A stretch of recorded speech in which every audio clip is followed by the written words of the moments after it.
많은 사람들은 육로로 해로로 혹은 항공기로 세계를 여행합니다. 자동차 운전자들은 지도나 도로 표지판, 길거리의 간판을 보고 또는 다른 사람들에게 물어서 그들의 길을 찾아갑니다. 항해사는 지도와 나침반을 이용하고 항공기 조종사들은 정밀기계와 레이더를 이용하여 운항합니다. 그런데 지도 한 장, 나침반 하나 없이 먼 곳까지 이러한 장치들을 전혀 이용하지 않고 신기하게도 그들의 길을 정확히 찾아가는 수많은 생물들이 있습니다. 오늘날 항공기는 첨단 과학 장비와 훈련된 조종사, 그리고 지상 관제탑의 지시를 받아도 불시착하거나 충돌 사고가 일어나지만 새들은 자기들끼리 부딪히지 않고 자유롭게 비행을 합니다. 이 생물들 중에 어떤 것들은 큰 바다와 엄청난 사막을 가로질러 수천 킬로미터나 여행합니다. 동물들은 어떻게 그런 여행을 할 수 있을까요? 가장 놀라운 여행자들 중에 하나가 새들입니다. 많은 새들은 생식을 위하여 혹은 겨울철에 양식을 찾기 위하여 어느 한 나라에서 다른 먼 나라로 비행을 합니다. 이 모든 것들 중에서도 가장 먼 여행을 하는 것이 북극제 비갈매기입니다. 이 새들의 크기는 집박이 새보다 크지 않은데도 북극제 비갈매기들은 북극에서 남극으로 그리고 다시 북극으로 돌아오게 되는데 무려 4만 킬로미터나 비행하여 이 새들은 1년 내내 여름을 즐기게 되는 것입니다. 불과 100g 정도의 몸무게를 가지는 북극제비 갈매기의 여행거리는 매년 무려 약 7만 킬로미터로서 일생 30년 정도의 수명 동안에 240만 킬로미터가 넘는 거리를 3번 왕복한다는 것입니다. 하나님은 이 경이로운 항해에 필요한 모든 시스템들을 100g 안에 압축시켜 넣어 놓으셨습니다.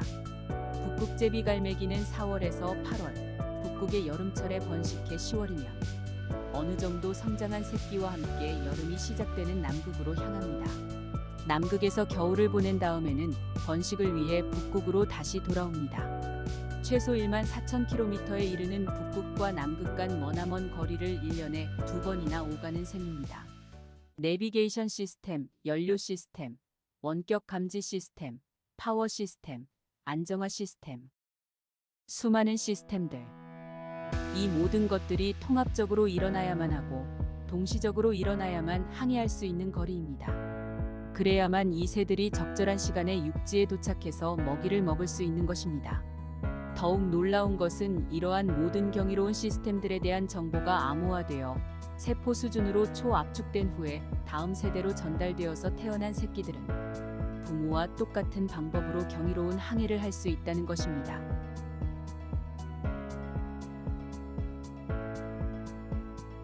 흔히 사람들은 거북이는 느리고 머리가 좀 모자라는 동물이라고 생각합니다. 그러나 그렇지 않습니다. 거북이도 머나먼 거리를 정확히 여행합니다. 오늘 소개해드릴 동물은 녹색 거북이인데 브라질 동해안에 살고 있습니다. 과학자들이 녹색 거북이의 여행 경로를 추적하기 위해 거북이 등에 인공위성 송신기를 장착시켜 보았습니다. 이들의 항해 경로를 조사하기 위해 녹색 거북이의 등에 첨단 송수신 무전기를 장착시켜 바다에 띄워보낸 후 추적을 하였습니다. 그 결과 녹색 거북이는 브라질 동해안을 출발하여 대서양의 아순시온 섬까지의 장장 4,500km나 정확하게 항해한다는 사실을 알게 되었습니다. 그곳에서 암컷은 약 100개 정도의 알을 낳아 모래 속에 묻어두고 떠나서 다시 브라질 동해안으로 돌아옵니다.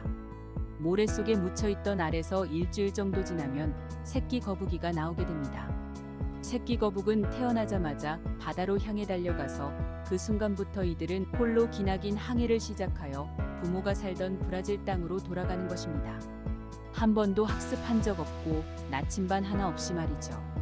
몇 년 후 이들은 어른 거북이가 되어 또다시 머나먼 대서양 한가운데의 아순시온 섬으로의 긴 여행을 하게 됩니다. 동물들은 이 놀라운 여행수를 이미 선천적으로 가지고 태어나며 최첨단 컴퓨터를 능가하는 고도의 정보가 내재되어 있는 것입니다. 이것이 바로 동물들이 놀라운 여행을 할 수 있는 이유입니다. 진화론에서는 동물들이 어떻게 이러한 본능을 갖게 되었는지를 도저히 설명하지 못합니다.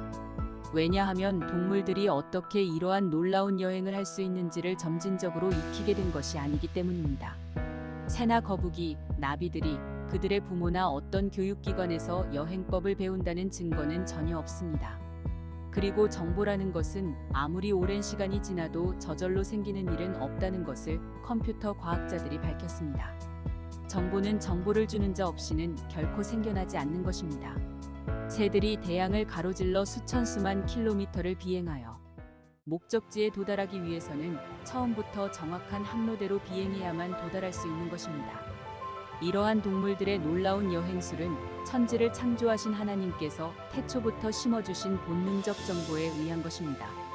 우리는 이러한 생명의 신비를 볼 때 완벽한 설계를 통해 생명을 창조하신 하나님의 놀라우신 능력에 찬양을 드려 마땅합니다. 연어는 태평양 한 바퀴를 다 돌고도 자신들의 산란 장소를 정확히 찾아옵니다. 과학자들은 물고기가 고향 특유의 냄새를 맡아 찾아 오리라고 추정했으나 물고기의 콧구멍을 막은 후 내보내도 역시 정확히 방향을 찾아갔습니다. 후각은 18개의 수영장에 있는 물속에 한 숟갈의 소금만 넣어도 그 물을 분별 기억하고 꼭 자기가 태어난 곳 즉 모천의 주소지까지 정확하게 찾아갑니다. 물고기와 조선공학배를 만들 때 배의 폭을 넓게 만들면 사람을 많이 태울 수 있으나 속도가 안 나고 폭을 너무 좁게 만들면 경제성이 없고 무게중심이 불안정해집니다.